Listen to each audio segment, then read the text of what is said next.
All right. Welcome, everybody. Friday night. It is upon us. Thank you, Lord. Let's get this bad boy started off. 3, 2, 1. Yo. What's going on? Welcome. Welcome to Tuss Talk with Ty. I'm Ty Hudson.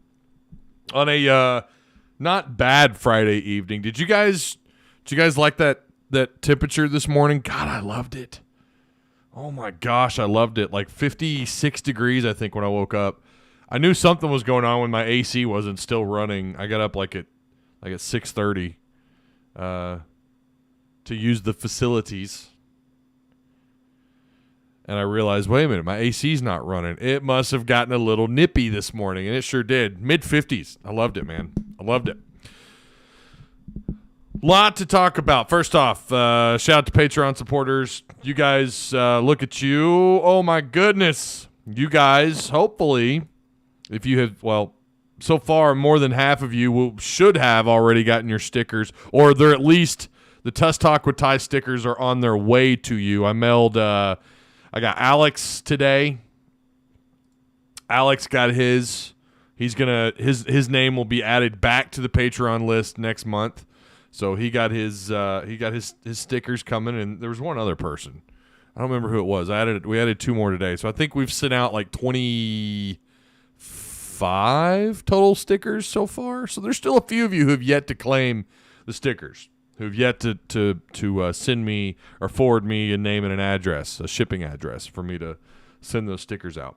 I'm out of them to show you. For those of you who are like, well, I don't know, just look at the logo right there. That's what it is, right there, right here. That's the sticker. I mean, you see it on the cover of every thumbnail of the show. Every thumbnail I do, you have that's what it is. That's essentially what it is. And I've already had a couple people. Well, I've had Haas tagged me on Twitter. He got his on his pickup truck. And then several of you have hit me up in Discord showing off the stickers that you received them. So that's also helpful, too, to know that you guys got the stickers. That's also, yeah. $4 if you want to join Patreon. That's it, man. Goes towards helping out the channel, and you get a sticker in return. You also get access to stuff in Discord that, 90% of the Discord doesn't get access to, right? We've got like, I don't know how many Patreon members are actually in our Discord. I want to say it's like, rough estimate, maybe 16 people, maybe I'm wrong. So like 90% of Discord don't even have access to that page, and you get some behind the scenes stuff, some pictures, some photos that are not shared anywhere else from practice. I was down on the field. Well, I've been down on the field for the last 2 games, and I think I've shared some stuff there from that. And then obviously, if there's any kind of breaking news, that's going to be the first place I post. We haven't had a lot of breaking news lately to share, not yet. I'm sure as the season goes on, that will absolutely be the case. We'll have some stuff to talk about, but I will say recruiting there is also. I mean, it's real hot and heavy, and it's going to get really interesting. They've still got a couple of spots. I know they want to fill up. We know they're waiting on Vyson Lang to commit, 3-star offensive lineman with some pretty solid offers. I know that there's right now it's a wait and see with him, and Otis Kirk has told us numerous times. Of course, I haven't talked to Otis about Vyson in a little while, but last I talked to Otis about him, he was feeling really good that he was going to end up being a Razorback. But once we get closer to early signing period, oh yeah, I mean, you're going to have some drama in certain places. We'll see if it's at Arkansas. You don't want drama because you've got all these guys committed, right? Make sure you guys like and share the content.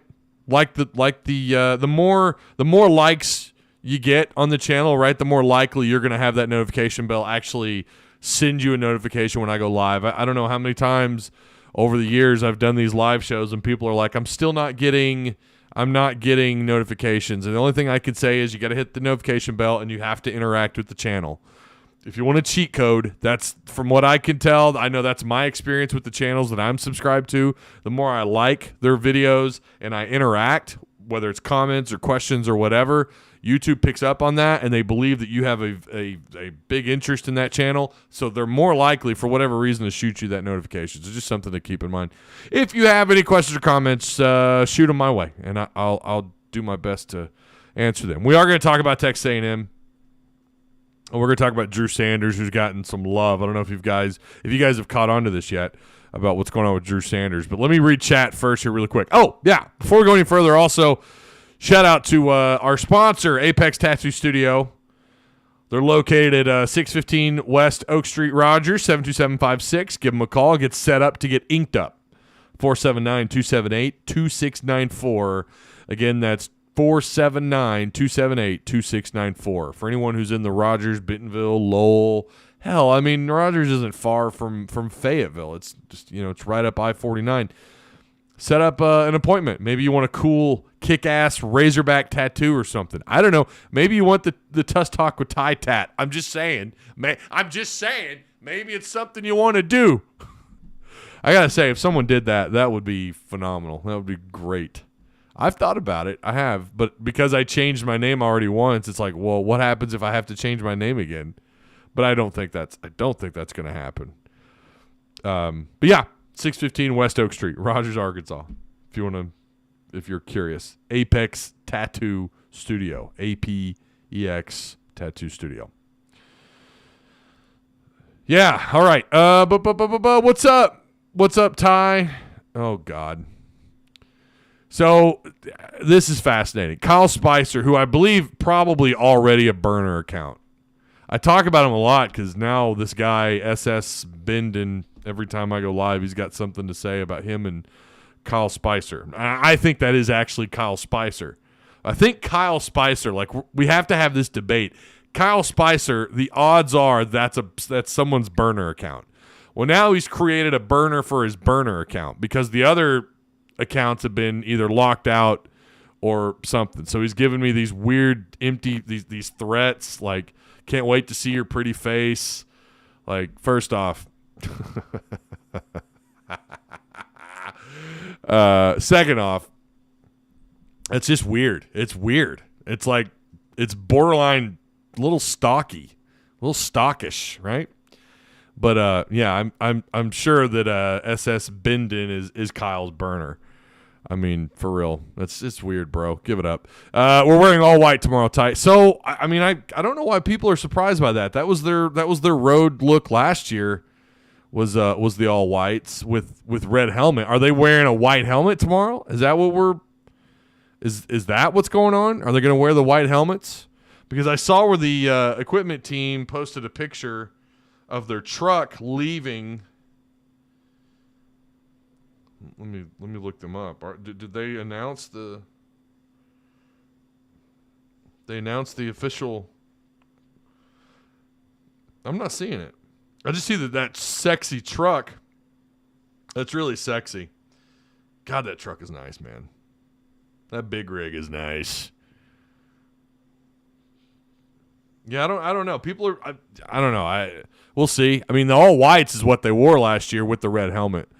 I think that'd be cool. I don't mind the all white if you got the white helmet, as long as you have that red chrome hog logo on the side of the helmet, right? People keep saying that Drew Sanders changed positions. So did he go from lineman to linebacker? He kind of does multiple, right? He's a middle linebacker, but they'll line him up on the edge. I mean, his versatility as an athlete on the defensive side of the ball is something else, man. I mean, I thought it was strange that he moved over to Mike, but now it looks perfectly fine. Kate Dreyer already coming in with a prediction, 38-17. So you guys go ahead and do that. Send me your predictions. Josh Garr, new Patreon supporter right there, 38-28 Arkansas, 280 yards passing, 260 yards rushing. Writing it down, calling it now. I'm going to tell you something. That's that's not out of the realm of possibilities. I just have a hard time seeing them rack up that kind of yardage on this A&M defense. The question is, can they get it done in the red zone? They've only given up, 2 scores in the red zone. That's a big question mark. They've only given up, or 2 touchdowns. They've only given up 2 touchdowns in the red zone.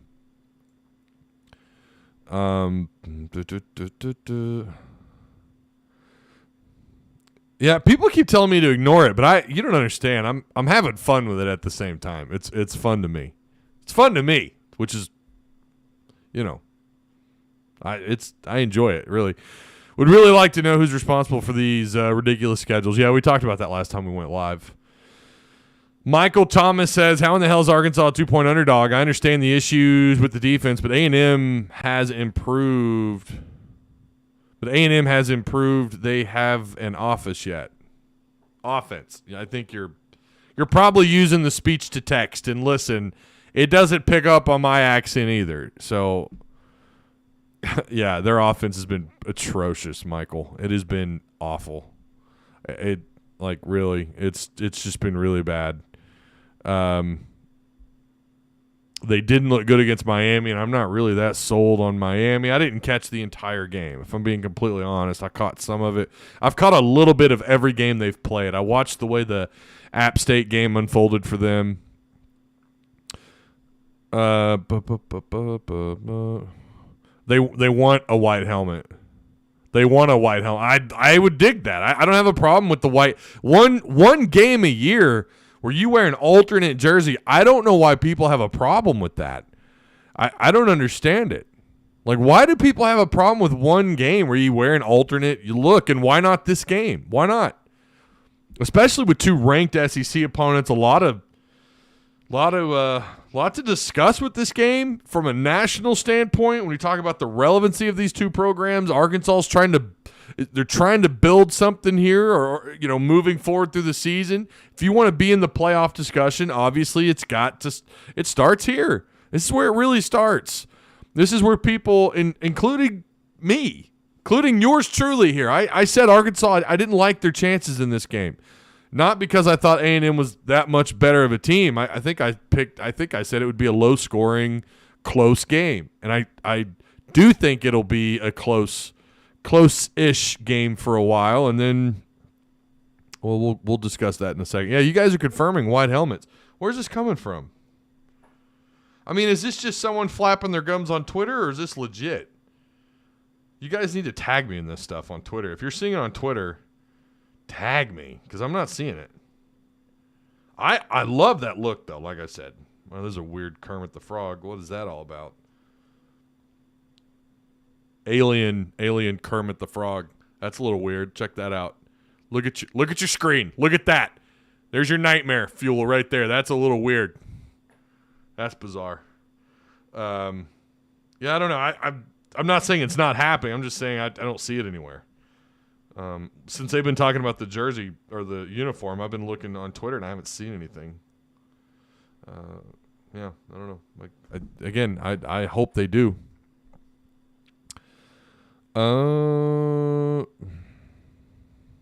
What up, Ty? What's going on, Mike? How you doing? Didn't we wear a white helmet at Mizzou 2020? I don't know. Did they? If I remember correctly, back in the 70s, we had white helmets with a red hog. I feel like I have seen an old picture with a white helmet and a red hog. I don't know if it was in the 70s or 60s, but I feel like I have seen that before. And we've worn them recently. We've worn the white hats before. It's on Twitter. Just people within the program are confirming it. Oh, okay. All right. Well, again, tag me. I would love to see it. If you follow me on Twitter, just tag me. I would share it on the screen here. We wore all white and they wore all black. Yeah, okay. That's right. You guys have better memories than I do. I could not tell you what the hell we wore. I remember the throwback 64 jerseys they wore against Bama, and of course the tribute to the Dallas Cowboy jerseys. I don't remember what year that was. I want to say 20. That was Chad's last year, wasn't it? Was that 2019 when they did that? I have a horrible memory. Austin, what's up, man? Hello, Ty, longtime lurker here. I love that. Will you be at the Bama game next week? I will be there.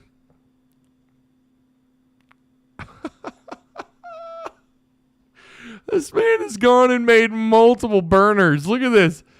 Oh, my God. I will be there with my buddies Kyle Spicer and Dean Smith. Can't wait to see you.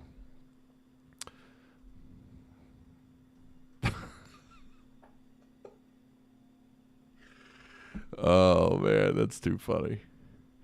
The 64 throwbacks are some of my favorites of all time. I think those were severely underrated. I think the 64 throwbacks were really underrated jerseys. I really wish I wish they would wear them again. The 64 throwbacks. I didn't mind the Cowboy tribute jersey, but then I heard someone say they look like Ohio State ripoffs, and I couldn't unsee it. Any chance we get those D-Mac jerseys back? I don't know about that. Do you guys remember the big hog on the shoulder pads? Do you remember those? The big giant razor. It was like 95, I think 95, maybe 96. They had those huge Razorbacks on the shoulder pads. Oh, they're so bad. Last time it was all white was the Mizzou game. Yeah, okay. Got my sticker today. Pick a video. Oh, you're in a video. Okay. Mike's going to give us a video with it too. That's awesome. Yeah, you guys share them on social media. Make sure you tag me if you're in Discord. If you want some extra XP with an opportunity to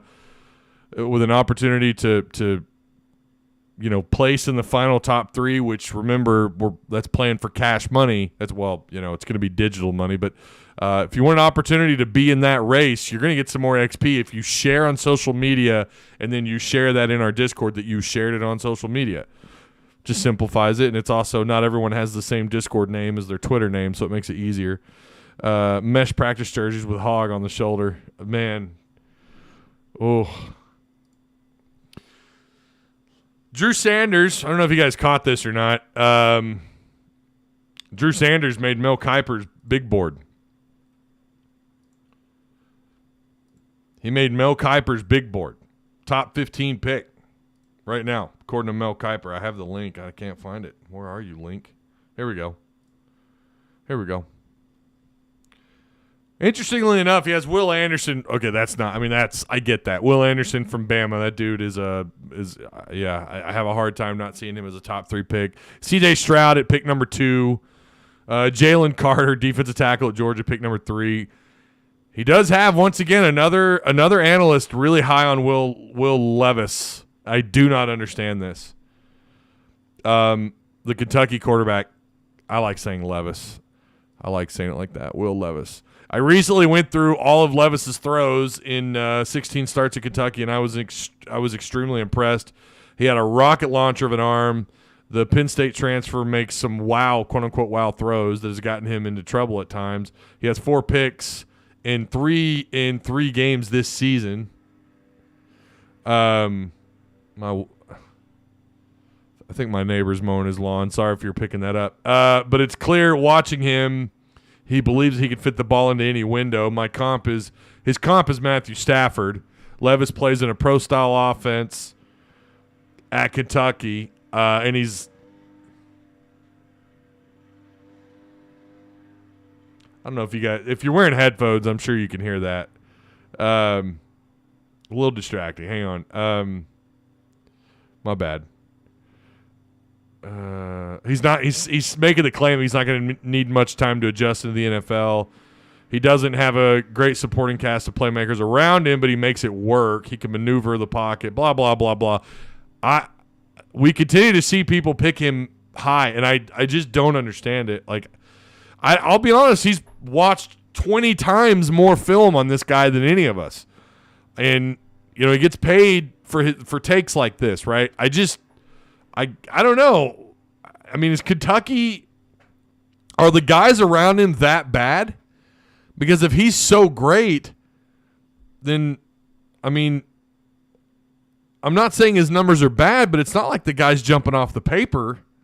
He's got good numbers. I mean, there's no doubt, but I don't know. I guess I just don't. It's not like we're talking about a 6'6", 6'5", 200. Well, he is 230, but we're not talking about a big, physical, dual threat, strong arm, great decision maker, all that, like checking all the box. I don't know, man. I have watched him play. I watched him play a couple times last year.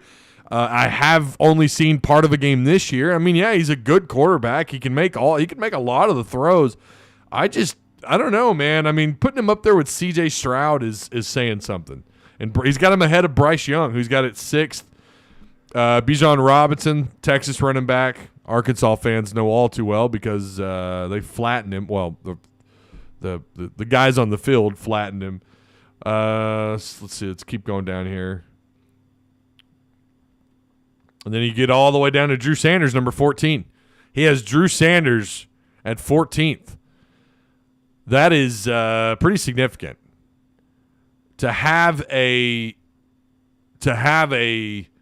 linebacker at Arkansas at any point in their career to even be mentioned. I know some people don't like Mel Kiper, Todd McShay, whatever. Like, there's several analysts out there that if you bring them up, oh, they suck. You know, I don't know, man. I mean, ESPN's paid this guy a lot of money over the years to do what he does, and to make his short list has got to be pretty special. To make this, I say short list, to make this big board list. He says Sanders, a rotational player on the Alabama defense in 2020-2021, transferred to Arkansas earlier this year and has been tremendous through 3 games. He already has 5.5 sacks and 2 forced fumbles, along with 32 total tackles. He's playing all over the field for the Razorbacks, showing off his burst and range to chase down ball carriers. He's a hit and lift drive tackler who could fill the hole in the run game. He plays super hard and has great size for the position. Sanders' sack production likely will level off a bit, but I've been very impressed with him so far. So there you go, Drew Sanders. Drew Sanders, the number 1 linebacker on Kiper's list. Inside linebacker. Number 1 inside linebacker. Hang on, I'm about to sneeze. Oh. Is it over? I feel like another one's coming on.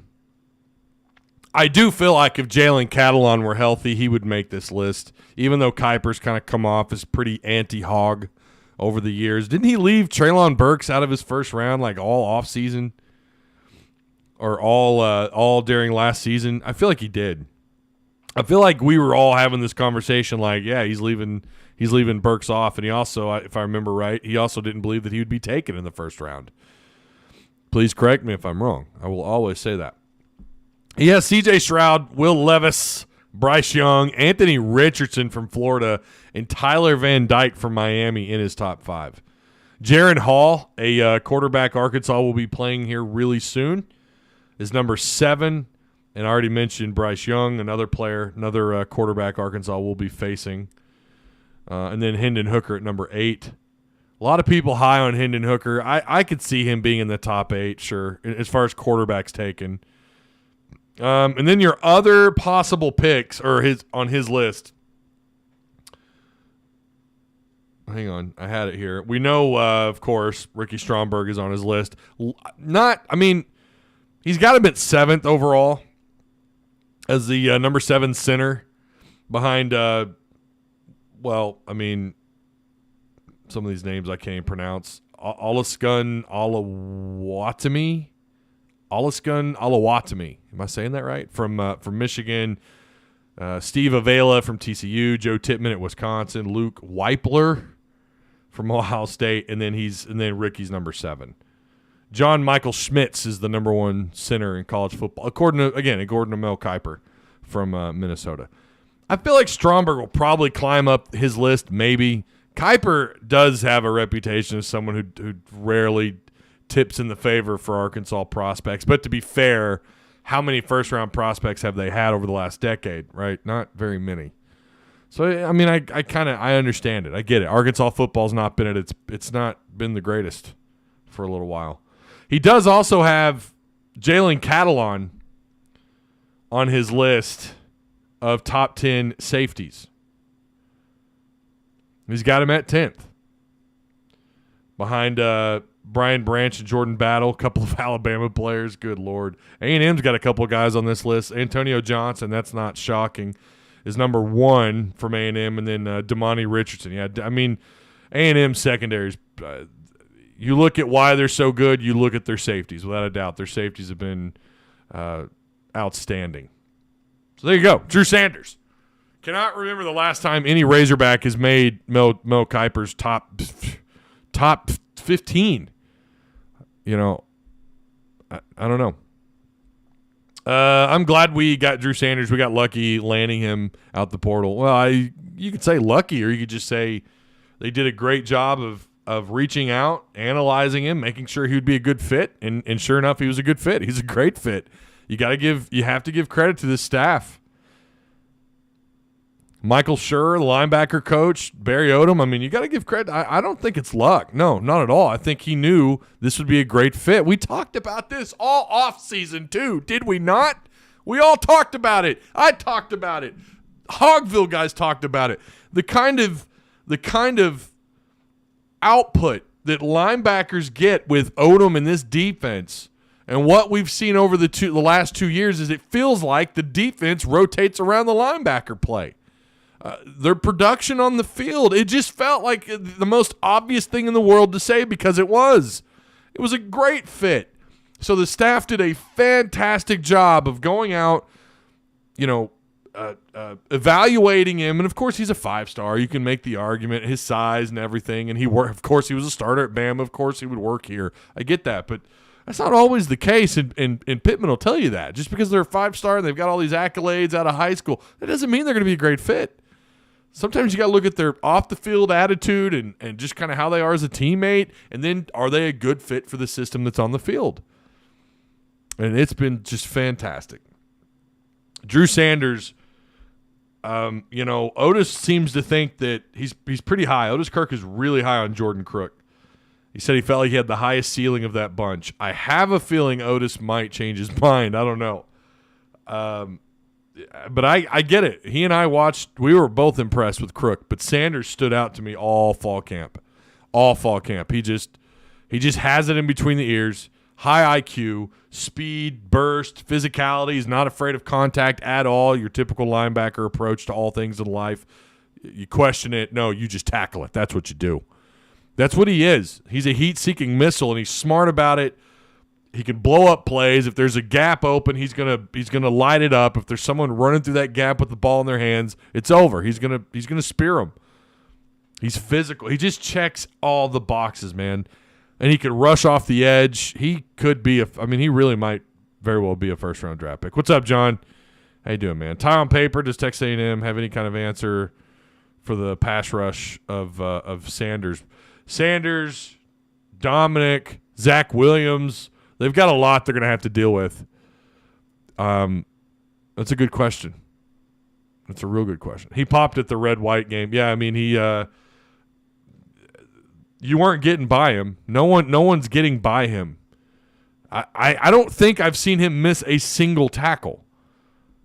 And look, we couldn't say that about Morgan, about Poole, about Henry. Go all the way back to Montreal Spate. Go even further back to Jerry Franklin, Jericho Nelson, who they moved from safety to OLB. Sam Aljabutu. You couldn't say that about those guys. They missed tackles. Tony Bua rarely missed tackles, which is why he holds the record in bumper pulls chasing it down. I don't know that. Honestly, I don't know that I ever saw Tony miss a tackle. Phenomenal open field tackler. But he is in that area when you're talking about some of the greatest open field defenders or open field tacklers from the linebacker position. He and what's sad is you had Jalen Catalon back there, who I thought really could be that next Steve Atwater type, and unfortunately we never really got to see that unfold through an entire season when you're playing at a respectable level, right? He's not played since Arkansas has been in the top 10. He's never been on the field when Arkansas was ranked top 10 in the country, and that's sad. That's unfortunate.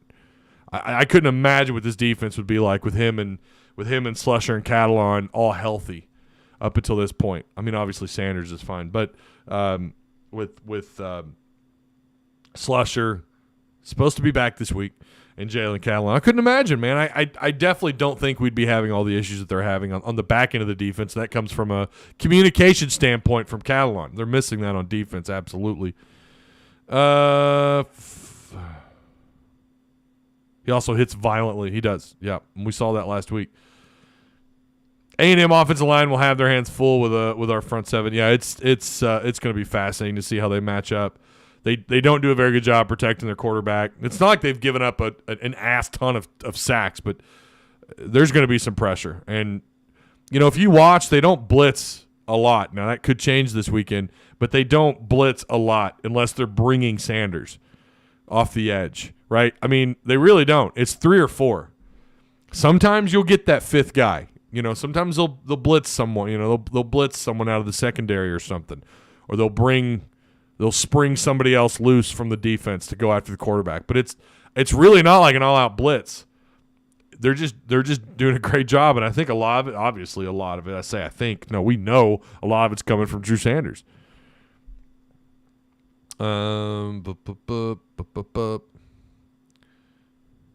Hey Ty, do you think Catalan going to retire? I hope he gives it one more go. Well, I don't know about. I don't think he's going to be back in a Razorback jersey. No, he's going pro. I mean, he had shoulder surgery. I mean, he's going to be fine at the next level if he can stay healthy. I'm just chilling until the end of my shift. Haven't been in chat forever. What's up, Paul Raymond? How are you doing, sir? Watch Pittman bring in Dominic Johnson to run all over this defense. Could happen. Mike and them says 4-star defensive lineman entered the portal today. Ooh, I'm going to take a look at that. I see a lot of Von Miller and Drew Sanders. That's an interesting comparison. He is ferocious. He's very aggressive off the line of scrimmage. Great burst off the line of scrimmage. And then on top of that, he could play the middle of the field. He takes up so much of the field.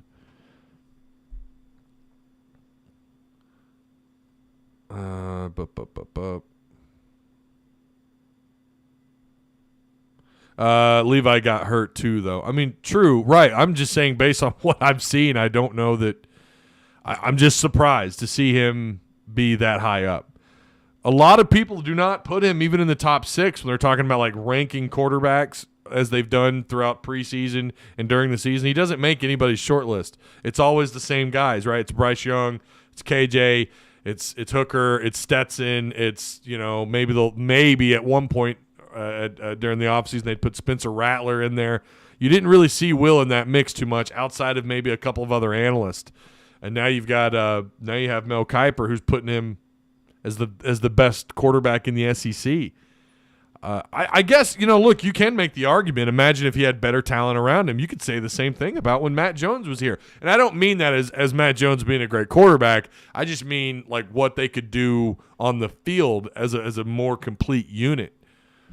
You could always make that argument, and maybe that's what's going on in Kentucky. We know they don't have an overabundance of talent on the offensive side of the ball. They've got playmakers, but they don't have an overabundance of it.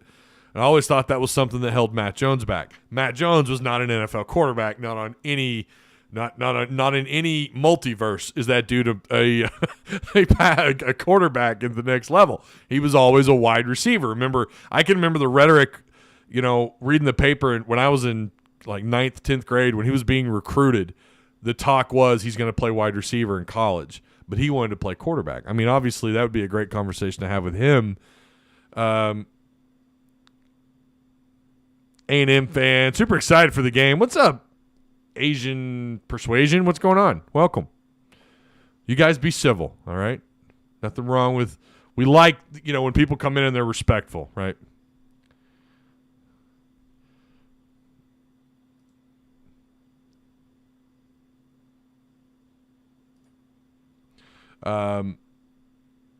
Just worry about the secondary. They're getting two good receivers back. Yeah, that is the secondary is what you're concerned about the most, about guys hanging around, or, A&M, I should say. A&M hanging around. It is a concern. If you're an A&M fan and maybe you're just a little bit curious, like where do the Razorbacks see the biggest problem with this team from the head down to the toes, from head to toe? What's their biggest concern? Everyone will tell you, with half a sense, they'll tell you, oh well, it's the secondary. It's just been horrible. Oh my god.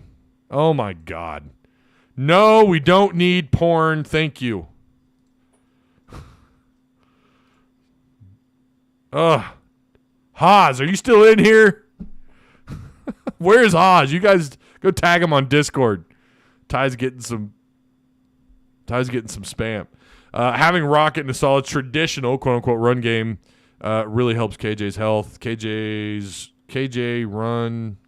run is as needed now, quote unquote, instead of necessary.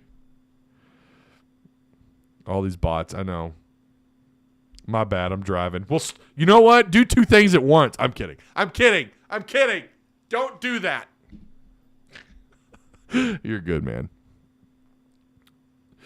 KJ has still ran it a lot though. All right. Remember, for those of you who have your phone in your hands, if you're driving, please don't do this. But if you're near your phone, yes, please pull over. Haas, don't do anything crazy. If you've got if you're at your computer or you're looking at your iPad or your device, whatever you're looking, I want you to tell me, first off, I want you to give me your scores. That's what I want first. And then I want you guys to tell me whether or not you think, are you a little bit concerned about how often KJ's running the ball? Are you concerned about it? Is that something that maybe has you a little bit like, wait a minute, we might want to hold off on running the ball that much with him? He's got to stay healthy. The QB2 spot might be of a concern if something happens to him. He has run the ball this year 46 times for 169 yards, 3 scores. That's not a ton, but that's a lot of carries. I mean, it is for any quarterback. The Drooby Dooby Doo show says 31-17 Arkansas. Tyler G., who's got a great first name, he's got the Hogs by 11, 28-17. Hornsby will play a role in this game. I think you're right. Chris G., 35-21. I think the offense glows a little better when KJ runs. Glows or flows? 27-21. I feel you. Chris. You probably meant to say flows, and you're right. It does. 35-10. Arkansas. I'm gonna manifest it, says Matt. All right. Okay. In Discord, I said 45-42. I honestly think 31-13. All right, Haas. I hope you did that pulled over. Michael Holm, if you're new here, or maybe you're a longtime lurker, welcome. Make sure you like. Let's get the likes up first off. Holy cow, what are we doing? Can we break 50 likes? Can we do that? I think we can. Michael Helm says 34-17, and KJ is intelligent. He can get down and run over as well. Look for Dominic takes the load, and we have a three-headed monster.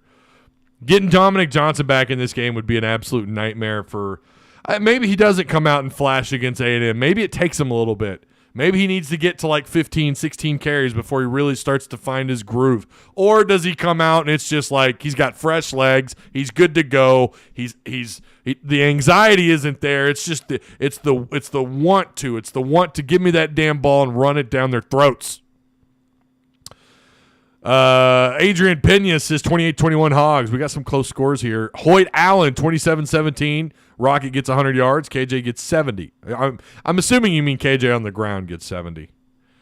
I don't know why that was held for review, Josh. Like, share, subscribe was held for review, and I don't know why. 20-17. Not concerned because KJ is invincible, says Cade. Remember, you guys, if you want to sign up for Discord, do that. I don't know if there's any good high school games tonight. I'll be honest. I had to move this stream around today, and then my neighbor and I have got to travel to Bentonville this evening. We got to go pick up a bed. I'm gonna probably get off here and then get ready to go do that. Long time listening, new with the chat. Thanks for having me. Hey, yeah, man. Thanks for being here. Whether you're a lurker or you're a regular, I appreciate each and every one of you guys. Patreon supporters also. If you want your sticker, please. If you want your Tuss Talk with Ty logo sticker, make sure you DM me. I've been saying that.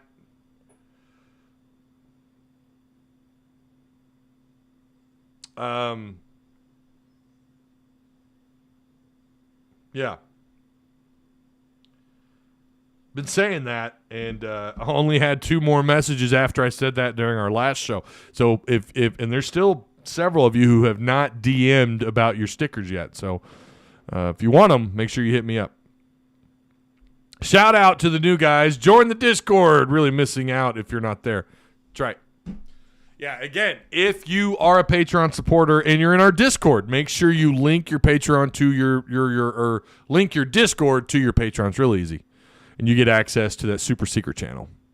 KJ has become one of my favorite hogs of all time. Like you said, I'm not from this earth. I was made in a lab. Iron sharpens iron. Drop my man Ty a like. We're at 32 likes. We're at 32 likes. I know we're gonna break 50 before the end of this show. We've got a few minutes left. We're gonna try and go the full 60. Come to the Discord. There you go. Let's talk about this matchup, guys. Actually, let's talk about someone who needs to be a key factor in this game. Rocket Sanders. Number 1 in the SEC in rushing yards per game. Number 1 in the SEC rushing yards per game. Number 3 in the FBS. Number 3 amongst running backs in the receiving game. Number 4 in the FBS. 3 plays of 40-plus yards. That's his overall rank. Rocket has 74 carries, 557 yards, 4 touchdowns. That's total. That's insane. That's crazy. He's off to a fantastic start. Richard Neal says he clicked. I appreciate that, man. You know I appreciate you, Richard. You know I appreciate you, my guy. Hope you're doing well. What did Ash do? He had a mess. Ash done messed up. We did talk about what was going on with some of the stats with Arkansas. Now we got to focus a little bit on Texas A&M and what they do. These guys, they don't really get after the quarterback too well. I would argue that their line of scrimmage play this year needs a lot of work as much as their offense does. They're not – now, you guys know how this works out too. I could sit here and tell you they're bad at getting after the quarterback, and then tomorrow they're on KJ's heels. You know how this works. It's all about game planning, and if you dial up the right thing, if you coach these guys up, I hate saying that so much. It's like one of the most cliche things to say in football. Coach them up! Coach them up! What are you doing? Coach them up! But it's true. It's true. Sometimes everything just clicks. Or it's the other way around. It's square peg, round hole situation, and they get absolutely slaughtered, and it looks even worse. But they have not been very good at the line of scrimmage. Just when you talk about their inability to slow down the run, they're they're not even vanilla at stopping the run. I don't think. I think they're like south of being vanilla as a run stop defense. They've given up 100 and I think it's at least 170 yards on the ground in 2 different games so far this year. They've just not had much success at really slowing down the rush from an opposing offense. And we know what Arkansas is. They're big, fast, and physical. And now they may have Dominic Johnson full go this week. Sounds like that's the case. Sounds like that's been the case. But they are, they're not getting after the quarterback very well. They're averaging right at 1 sack per game. They have 4 sacks through 3 games for a grand total of 22 yards. Their secondary, however, is one of the best in the country. This is, at this moment, or will be the best secondary Arkansas has played so far if you just look at stats alone.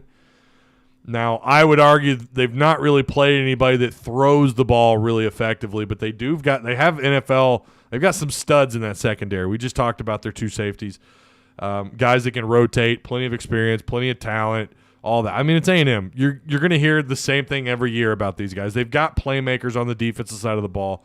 They rank 9th in passing yards allowed, giving up just south of 150 yards per game. Yards per completion is a little bit higher than I thought it would be. It's almost 9 yards per completion. Now, that's not bad. I mean, you've seen Arkansas's numbers. We talked about them not long ago. But it's a little higher. I mean, not that that's, again, around 9 yards isn't terrible. I would have thought like 7.5. But they're at about 8. It's actually 8.84. But they've given up just 1 passing touchdown, which, if I'm reading that right, that is crazy. That is really good through 3 games. Again, don't think they've played anybody who's effective in the passing game enough. I know that Miami has a possible late first-round draft pick in Tyler Van Dyke. I get it, but I've also said last year when people were pumping him up that he was going to be a first-round pick, or he should have been the guy, the All-American last year, should have been this, that, and the other. And I said, I don't know. What I've seen, he's not really. He doesn't really pop off of what I've seen on the TV screen.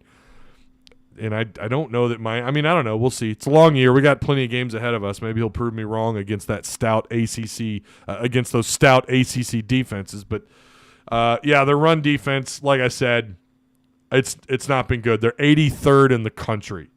I was trying to guess off the top of my head the other day, and I thought it was in the low 60s or the high 60s. I was wrong. It's actually 83rd in the country. They've given up 463 yards through 3 games, 4 yards per rush at 150 yards per game. The opposing team has run the ball on them quite a bit, 115 times. That's a few runs, right? That's just a few. But people are having success against them on the ground. The red zone defense is top 25 of the country. It's roughly about 24th. They're kind of in a 5-way tie. They don't give up a lot. I mean, like I mentioned earlier, they've given up just a grand total of 2 touchdowns, according to the stat sheet that I'm looking at here. 2 touchdowns through 3 games in the red zone. It's pretty good. Teams are scoring 66% of the time. They're flipping it over to their scoring offense again. Scoring defense. They're not giving up a lot there. 9 points a game. I mean, that's right now. It's hard to believe Ole Miss is that high. I know they haven't really. I get it. Someone's going to bring up the schedule. That's still pretty good it's really good for Ole Miss to be in the top 3 after at least 3 games. A&M is 10th, giving up just 9 points. Their third down defense has also been pretty meh. It's been they're 50th in the country there. Going back to their performance against, I was looking at the numbers on Sam Houston, and that was another game that was, they won 31-0, but Houston still ran the ball about 30 times, over 100 yards, but they averaged about 4 yards a carry. Yates, their running back, had 14 carries, 60 yards, 4.3 yards per carry. He had a 17-yarder. I think it was a total of 3 double-digit runs from the line of scrimmage, 17 and 18 yards. I think the other one was 11. Teams have had success against them, but if you look at App State, they ran the ball a lot. I get it, but they had, almost about 3.5 yards per carry, but 181 total yards. Arkansas is going to run the ball at them a lot. They're going to try and wear them down. Now, where the issue is for the Razorbacks, it's not like A&M doesn't have, 8 guys they can rotate up front on the defensive line. They absolutely can. Good Lord. Really?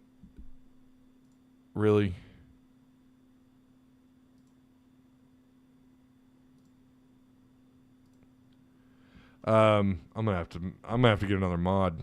Nothing against Haas. He's driving. I'm just saying I'm gonna need more mods. Cause we're gonna need more mods. But yeah, you go back to Appalachian State game. One of the things they struggled with was, sometimes they did give up. Sometimes they did give up a couple big runs. Cameron Peoples had a 48-yarder from the line of scrimmage. He averaged 6 yards a carry, 19 carries. I think it was 112 yards on the ground for the App State player. Looking at that game, App State versus A&M, okay? Some of the things that stand out, they had 22 total first downs to A&M's 9. They were 9 of 20. That's sub 50%, but that's still not – it's not terrible. A&M was 2 of 8. Why did they have so few third downs? What's the story here a little bit? Well, clearly App State with 181 rushing yards just dominated the TOP, the time of possession. 41 minutes, 29 seconds. A&M had the ball a grand total of 18 minutes and 31 seconds. They had 7 penalties for 60 yards, and they turned the ball over twice. That's what beat them in this game. Special teams is a factor with A&M as well, by the way. Going to have to keep an eye on them on punt return. Do not let them bring any of the kicks out. Do not, because they let their starters are their punt returners and kick returners. But yeah, the time of possession, the turnovers, and the penalties, these 3 things racked up against in special teams, racked up against A&M or in App State's favor. They didn't have a whole bunch of yards. They had 315 total yards of offense to A&M's 180. A&M threw the ball for 97 yards. We know they've made a quarterback change since then. They did have 83 yards on the ground off just 18 attempts. Am I reading that right? I thought they ran the ball more than that. I thought it was like 25. I'm reading 18. I don't know. That's pretty good. That's almost 5 yards a carry. But there are some things here you can look at with Appalachian State and kind of you see how they dominated the time of possession. 5 penalties for 55 yards. Arkansas has had that many yards and penalties in just a single quarter. So you got to reduce those penalties. It's been pretty bad. Appreciate the DMs too, by the way. You guys sending me your a mailing address. Thank you. Anaya Smith and A-Chain. I don't know if it's A-Chain or A-Cane, but both got track speed. Yes, they're both very fast. Ash is correct. Those are two guys they're going to have to keep an eye on, without a doubt. On special teams, they also use their starters as guys on special teams. They'll return punts and kicks. Briles doesn't need to overthink his offense. Just blow them off the line and run. Yeah, I think it's A-Chain. Yeah. But when other people have talked about him either on the radio or on television, they'll call him A-Cane or I don't know. But I think it is A-Chain. After we win tomorrow, Josh is just tossing it out there. After we win, we will be at our highest AP ranking in over a decade. Well, so they were ranked. Didn't they get up to? Did they get to 8th last year? Am I wrong on that? Didn't they get to 8th place? So do you? I mean, of course, it depends on what guys do around you, what teams do around you in the top 10. Yeah, you come out of this. You come out of this with a win. Yeah, you could get a bump here, and this is a ranked opponent. This isn't just some. I don't think they're chumps. I definitely don't think that. I think A&M is a scrappy team. If they had any consistent threat on offense, I mean, who knows, right? But what was the thing we talked about all preseason when we saw where they were ranked, where people were putting them in the top 4, top 5, top 6? What were we saying? We were all together like a all in unison. We were like, how can you rank these guys with questionable quarterback play that high? If you want to look at their defensive line, and by the way, they're getting their center back this weekend too. Another guy they're getting back. It's something to think about when you consider how porous their offensive line play has been. That's big for them to get him back. Forget his name. He's a true sophomore. He played as a true freshman. But yeah, I mean, look, we know they have talent. We know A&M has had the talent since they joined the SEC. Their recruiting went through the roof. I think some of that's going to come down with Texas coming around. But then again, we know how the connections A&M has and the money they have. But how can you rank them so damn high without a proven quarterback? Like the most important position on the field, and you think they're top 5? Now, maybe, and this would be insane if it happened, and I don't see it happening, but maybe he puts it together. They build off of Max Johnson week by week. They get better week to week. And maybe they do find a way to bounce back into top 10, top 15. I'd have a hard time seeing it. I don't think they have the weapons on offense. I don't like their quarterback play, their O-line play, even though they've had some injuries and even though they've had some receivers suspended and so on and so forth. And that does matter. That is something you need to keep in mind when you're picking the Razorbacks or when you're putting your score out there. But all these questions, I just didn't understand it. I did not understand how the hell you would put these guys that high. And that's something that every one of us, you guys in live chat, the people in Discord, me here on Hogville, the guys at Hogville, Otis Kirk and Dudley Dawson, how the hell can you rank them that high? And guess what? We were proven right when Appalachian State got the upset. And it's not even a good App State team either. Overrated, Ty. That's why. You're exactly right. Foster was back last. Oh, did he play? I thought he missed. Are you sure about that? I thought Foster missed. I mean, I know he played. I thought he got. May have to double check that. I didn't think he played. I thought I read where he didn't play. But then again, ESPN is writing A&M hard. Well, I mean, yeah, of course they are. App State doesn't have to be good. They upset someone every year. Well, I mean, yeah, sure, but I just still, I mean, yeah, you lost to a very vanilla App State team. App State lost to Troy the next week. Yeah, I mean, no, they didn't. They won. Didn't they win that on a Hail Mary? I thought they won that. Pretty sure App State won. They won on the last play of the game against Troy. Well, Trenton just says yes, he played. Oh, okay. Well, I'm pretty sure I thought I read where he missed. Took App State to Hail Mary, at home to beat Mighty Detroit. Yeah. If we win and people above us fall, can you imagine, though, if you have some upsets this week? I don't know how many top 10 teams. I don't know. There are some other good matchups. There's not really a boatload of great games this week. But can you imagine, get a couple of these teams fall and you win, you pick up the dub. We don't want to get ahead of ourselves. You still have to play this game. We don't want to get ahead of ourselves. Georgia's got Kent State. Michigan's got Maryland. Some people think that might be the upset game. Maryland 3-0. With Michigan, I feel like every week's upset alert. They're number 4 in the country. I don't know, man. Do they make it to the playoffs this year? I don't know. Again, I should say Clemson and Wake Forest. So you have number 5 versus number 21 there. Those are 2 undefeated teams. That could be a pretty good game. I took Clemson in that game, but that could end up being a really good game. That might be one you try to catch. 11 a.m. on ABC. I mean, I say that, but Clemson offensively, where are they at lately? You got Baylor, who's behind you. They're at 17th, but they're taking on undefeated Iowa State. Penn State's got Central Michigan, so they're getting a freebie this week, probably.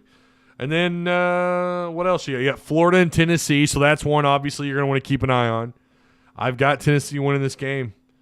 Florida, I just don't think they have any business in the top 20, man. I just don't. I don't know if they should be ranked. They got all that hype and excitement over Utah, and it's like, man, walking into the swamp and getting a dub is hard to do. It's hard to do, no matter how good or bad Florida is, no matter what's going on with the head coach or whatever. But yeah, I've got Tennessee winning that one. So that's a game, if you lose to A&M, clearly you're going to fall back anyways, but A&M will pass you. If they clobber Florida, and let's say Arkansas barely gets by A&M, it wouldn't shock me with the love fest that the Vols have every year. Why, I don't know. I get it this year. Hooker and that offense is rolling pretty good. But yeah, if they absolutely thump Florida, which I think is a possibility, it's 10.5, by the way, is the line. 10.5. I might take that. I don't know. I might take that. I think they beat Florida pretty easily. I think they win this thing by, 14 more. Then they probably will pass Arkansas. If Arkansas struggles with A&M, I could see that happening.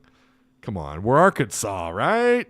Texas Tech and Texas is this weekend as well. Miami's taking on a 2-1 Middle Tennessee. Oregon, Washington State. Washington State on the road for Oregon, and they're undefeated. Washington State is. Oregon's 2-1. They're 15th. Teams in front of you, Kentucky and Alabama. Vanderbilt's taking on Bama. Vanderbilt's 3-1. They've kind of swapped out some quarterbacks. I don't know what happened to Wright. Did he get hurt or did they just bench him? I was really impressed with him the first couple of weeks. Kentucky's taking on Northern Illinois, and then Ohio State has Wisconsin, which could be an interesting game, but I don't think so. I don't know that Wisconsin's that good this year. Number 3, Ohio State versus an unranked Wisconsin team. Oklahoma, Kansas State, and then USC, Oregon State. Okay, I thought a couple more of these top 10 teams had bye weeks, but they don't. Utah is taking on Arizona State. Oh, boy. Yeah, that's going to be a bit of a blowout. Utah's probably going to curb stomp Arizona State. So there you have it. Those are your matchups this weekend. What's up, Elvin, with a $2 super chat? Who did Arkansas piss off to get that 23 schedule? Yeah, it's pretty rough, isn't it? That's pretty rough, man. Not going to lie. I don't know, man. Like I feel like I love this year's schedule. It's tough. It's hard. It's a brutal schedule, but I love the teams that you play. I love the matchups you get in Fayetteville. But like next year, it's just such a head scratcher. When do you when looking at it, it's just bizarre. I don't know. The Arizona State situation is crazy to me. Yeah, their staff rumored to be giving opposing teams notes. That's nuts, man. I asked the Discord, when will Landon Jackson have his breakout game? And a good number said this A&M game. Listen, he's got, 2 sacks on the year now? Is it 2? Is that his number?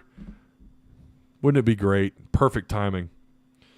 Getting back to the A&M Arkansas game, though, when you look at these guys side by side, Arkansas in the SEC on offense, they're number 7 in the SEC versus the number 3 defense. Arkansas is averaging about 38 points. It's 37.7. A&M's only giving up about 9 points a game. A&M is struggling against the run. They're ranked 12th in the SEC at 154 yards a game. Arkansas is averaging 243. Arkansas has 4 turnovers to A&M's 3. I think that's takeaways. I'm looking at that wrong. Yeah, because they also have 4 turnovers on offense. Arkansas has 5 turnovers on defense, 5 takeaways. Arkansas is number 12 in the SEC in scoring defense at 27 points. Passing efficiency, I don't know how they're not dead last. 137.7. That's still really, I don't know. That's interesting. Arkansas is the best rushing offense, or run defense, and offense. I'm telling you, they're dominating the line of scrimmage in all the right ways. Pass blocking has been solid. It's been very good. Not great. They've had some moments where KJ might have been chased down a little more. Luke Jones has been blown by a couple of times. I think overall Luke's done really well. I really do. Like, Luke has done better than I thought he would. I thought by now we'd be having a conversation like, oh boy, we got to do something at left tackle, and we're not having that discussion. Max Johnson versus KJ Jefferson. Clearly there's no comparison. Max has only played a game, but he's at 54% completion percentage. When you look at KJ, who's clearly throwing the ball a hell of a lot more, completing almost 71% of his passes. He has a 6 touchdown to 1 interception ratio. That 1 interception, kind of like last year, where at least 1 or 2 of those picks weren't on him. This year it's the same thing. The 1 pick that he has so far was not on him. He has 169 yards rushing. Max Johnson can run, but he's not the athlete the other guy was. But he has 34 yards on the ground. KJ has 3 rushing touchdowns.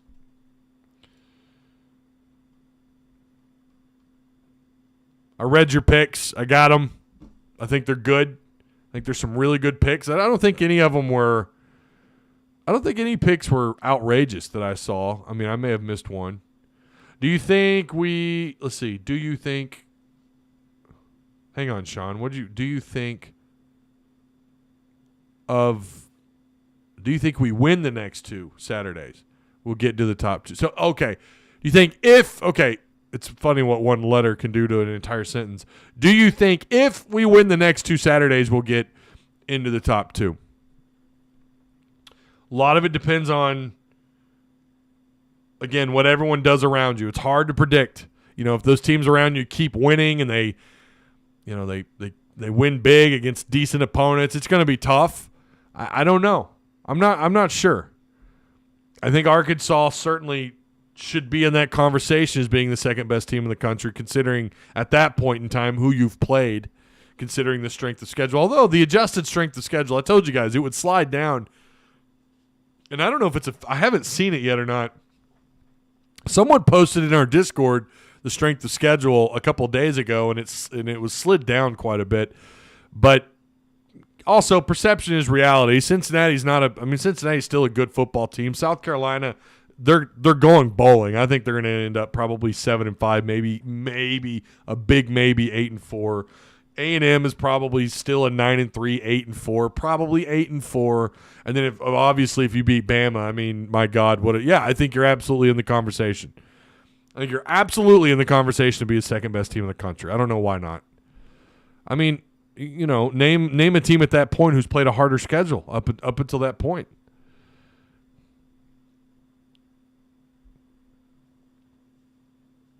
Top 2, not the Hogs. Yeah, that's the thing too. You have to, yeah. We do have that woe is me attitude as fans, but it's like it's almost as if we have a reason for that, But it's most of that's aimed at officiating. Is KJ dinged up, or are the coaches telling him not to run? So he said that was on him last week in his post game when he talked to the media. He said that was on him. He made the decision to throw it more. Oh, we're at an hour 7. Wow. Okay, we went above the hour. All right, my pick. Let's do this. This should be easier than it. Well, it's not for me. This is another one of those games. It's just even when I picked Arkansas to lose this game preseason, I said it's a coin flip, and it's a game I feel like I'll change my mind as we approach this game, and I have. I think Arkansas is going to win this game. I just don't know with how good A&M's red zone defense is. Say what you want about their inability to play football on the offensive side of the ball, all the issues they have guys coming back. They have receivers, they have playmakers. They've got a couple of guys on defense that are maybe break into the first round in the NFL draft, and that matters. This does have the feel of a low-scoring, frustrating game, but KJ last year manhandled A&M. Now, they've gotten a taste of KJ. A&M is nothing that Arkansas is going to do is going to completely shock them in terms of the physicality that Arkansas plays with, the speed and the toughness, the athleticism. That's not like they've seen it now they had film last year, then they got a taste of it. I feel like Jimbo now is going to have his guys a little bit more prepared. The problem is their offense is just so inept. They're just not good on the offensive side of the ball. I think I'm going to take, and I've had like 5 scores today. I've written down 3 of them. My first score was 27-10 Arkansas. I thought Arkansas would just beat the crap out of them because I think that's probably what would have happened last year had KJ not been knocked out. If you remember, that was a game in which Catalon actually played. He got hurt, but Catalon had an impact on that game. And you had Morgan, and you had, you were playing pretty good in that game on the defense. You're playing great on the defensive side of the ball. You're missing some of those pieces from a year ago. Fouché and Brooks and Morgan and Henry, they're not there. And I feel like some of those guys not being there we've seen the impact through 3 games. So I think A&M might actually be okay on offense. Not saying they're going to come out and put up 500 yards, knock on wood. But I think they're going to be better. If there was ever a week, like I said in the Hogville article, if there was ever a week for Max Johnson to look like an All-American, this is it. I mean, this is going to be the worst secondary he's played all year based on what we've seen so far and based on what we've seen on paper. It's just not been good. It just hasn't. There's no way to sugarcoat it. But Pinheir's back. Maybe they do actually dial up some actual blitzing. Not that maybe they won't need to. I don't know. Maybe blitzing won't be a necessity, and you're going to be able to drop more guys back in coverage. Let Drew Sanders eat. They're going to be fine. Arkansas should be fine, assuming they don't have assuming the bottom doesn't fall out of that defense. And if the offense faces a little bit of adversity, because I think they will at some point in this game, I feel like they're going to face some adversity. As long as they respond accordingly, let KJ do his thing, feed the backs, hope to God we have Dominic Johnson ready to go. I question how ready he's going to be considering he's not had any contact in how long. I mean, when was the last time this guy took any kind of actual physical abuse as a runner? It's been a minute. But you have A.J. Green in the mix. KJ is obviously a solid runner. I would like to see him stay healthy through this game, obviously. I think this is too big of a mismatch for A&M, though. So because of Arkansas's deficiencies in the secondary, I do feel like they're going to find a way to score more than once. I'm gonna take Arkansas 30. I'm going to take Arkansas 30 to 21. I think I'm going to stick with that one. I had that one written down somewhere. 30 to 21, 9-point game. I think that's a decent score. I do think A&M's going to find a way. I think they're going to get on the scoreboard, and probably all 3 of their damn touchdowns are going to be passing touchdowns. I am a little bit concerned about special teams. We know they've been catching flags. Their coverage mostly has been good, but this is the most – I know we said this about South Carolina and Beamer ball and the way how good they are on special teams. These guys have actual talent on kick return and punt return. Can't let them bring anything out in kick return. Do not let them return kicks on kick return. If you can avoid them bringing anything back out of punts, it'd be great. It'd be awesome if you could play field position and keep them back behind their 10, 15-yard line all game. Make it even more difficult for an already struggling offense. Don't let their special teams have an opportunity to spring loose and get a big return. That's going to be a big question. Another test, I think, for the special teams. I think, too, part of me wonders if Cam Little doesn't have a breakout game. If he doesn't go out and knock out, 2-3 field goals in this game. So, 30-21 is my pick. I'll put that in Discord. Post game will be on Hogville. I'll have Kevin McPherson and Dudley Dawson. We'll have Kevin on for, I don't know, probably 15 minutes or so, and then we'll have Dudley on a little bit after that. All right. I'm looking forward to seeing you guys tomorrow on the post game show. And no matter what happens, obviously I'll be at the Alabama game too. I'm not going to Arlington, but I will be at the Alabama game in Fayetteville. So again, if you guys are tailgating or whatever, shoot me a DM. Let me know where you're at. Maybe I'll swing by. All right? Okay. Woo pig, and I'll see you guys either probably on Discord later at some point or tomorrow night on hogville.net post game on YouTube. Go subscribe over there if you haven't already. It's fantastic. We have fun. Go Hogs.